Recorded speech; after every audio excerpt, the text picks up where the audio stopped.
This is John Lennon of DTV. Tonight we have good news from Belfast, where a historic agreement has just taken place. Bring you to Belfast, where our reporter, Frederick Maddox, is standing by. Frederick?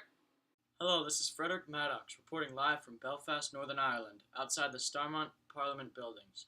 Today, April 10th, 1998, a historic agreement was reached between Great Britain and the Republic of Ireland. The Good Friday Agreement, as it has been dubbed, is an attempt by both parties to end 30-plus years of violence between Roman Catholic minority and Protestant majority within the country. Frederick, what exactly has been going on in Northern Ireland? Over the last 30 years, there has been an ongoing conflict between the Protestants and Catholics in the country. This period of time in Northern Ireland is known as the Troubles, and resulted in the deaths of around 3,600 civilians and soldiers. For those of us at home, what groups were involved in the Troubles? Sure, John. The IRA represented the Catholic minority in the country. The IRA was made up largely of Republicans and nationalists who wanted to become part of the Republic of Ireland. The IRA and its splinter groups were notoriously known for many acts of terrorism, including car bombings, shootings, and more. Most famously, they carried out a car bombing which took the lives of 29 civilians, the greatest atrocity during the Troubles. The Black and Tans, created by Winston Churchill in 1919, were one of the groups that opposed the IRA. They were made up of Protestant soldiers who were infamous for their attacks on civilians. In the summer of 1920, the Black and Tans were responsible for burning several villages in Northern Ireland. What has been changed under the new agreement? Was this conflict truly based on religion? Conflict was not based on religion, rather a territorial dispute. Under the former government of Northern Ireland, the Protestant majority were given the lion's share of political power, and this led to unrest among Catholics in the country. After the events of Bloody Sunday, this government was dissolved, and peace talks began in the nation. However, the peace talks did not stop the IRA from expanding their attacks to mainland Britain.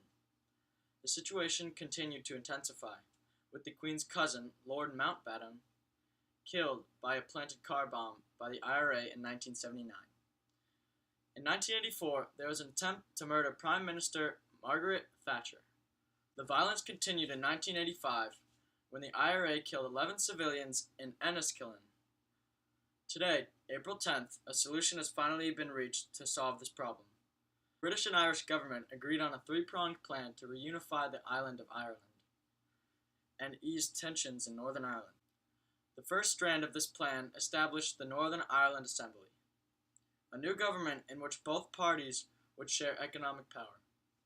The second strand called for cross-border cooperation between Northern Ireland and Ireland, while the third called for continued talks and cooperation between the British and Irish governments.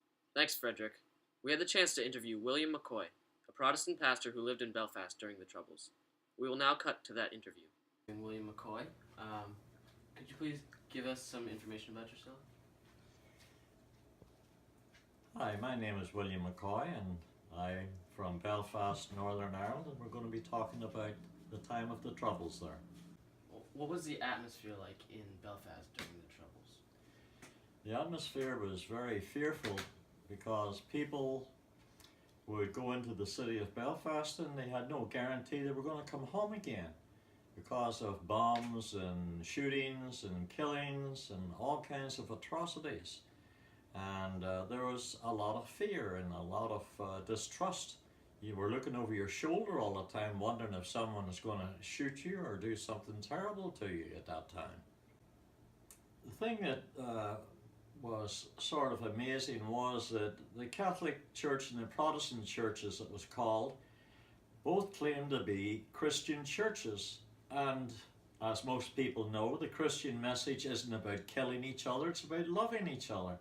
And being a pastor, I couldn't understand why a Protestant would kill a Catholic and a Catholic would kill a Protestant, especially just in the name of religion, when both parties claim to serve the same God. Can you explain what the conflict that happened in Northern Ireland was about? When you go back to the problems that happened in Ireland, it goes back a long, long time. It actually goes back to the 16th century.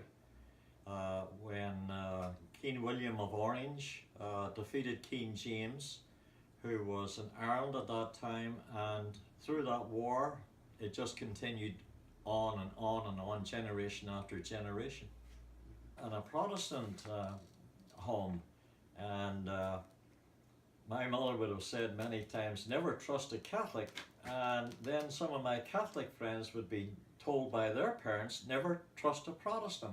So it went from generation to generation to generation, and that's something I couldn't fully understand, especially when I became a Christian, and especially when I became a pastor. I couldn't understand how on earth these things could go on and on and on, but they did. What groups were involved in the conflict in Northern Ireland? The most notorious group was called the IRA, or Irish Republican Army, and they were the Catholic side, and the Protestant side had an organization called the Black and Tans, and they would do acts of terrorism. I had a very vivid experience with the Irish Republican Army. The church that I was pastoring had open air services, and they decided they'd like to go to the city of Londonderry, which was under the control of the Irish Republican Army. So we went to Londonderry, me and another assistant, and we went to the Catholic church first. We went to see, I forget his name, but he was a Catholic priest, and I said to him, we wanted to go to the Bogside, which was a Catholic controlled part of the city. And he said, if you go there, the IRA will kill you for sure. And we decided that we would go. We went to the Bogside and we inquired. We were told we'd have to get permission from the Irish Republican Army before we could say anything.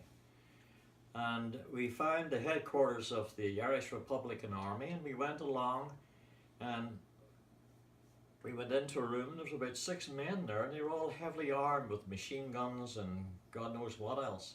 And they said to me, what are you here for? I said, we're here to preach the gospel to the people of Londonderry.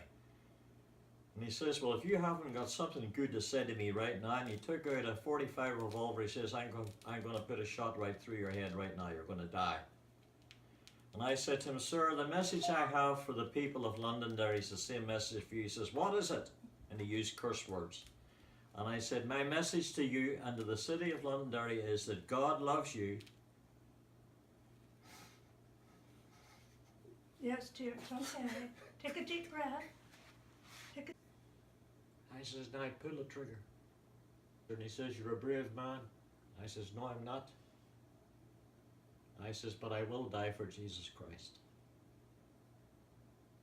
We thank our reporter, Frederick Maddox, and Pastor William McCoy for joining us on the show today. That's it for today, folks. Please join us tomorrow at the same time on DTV.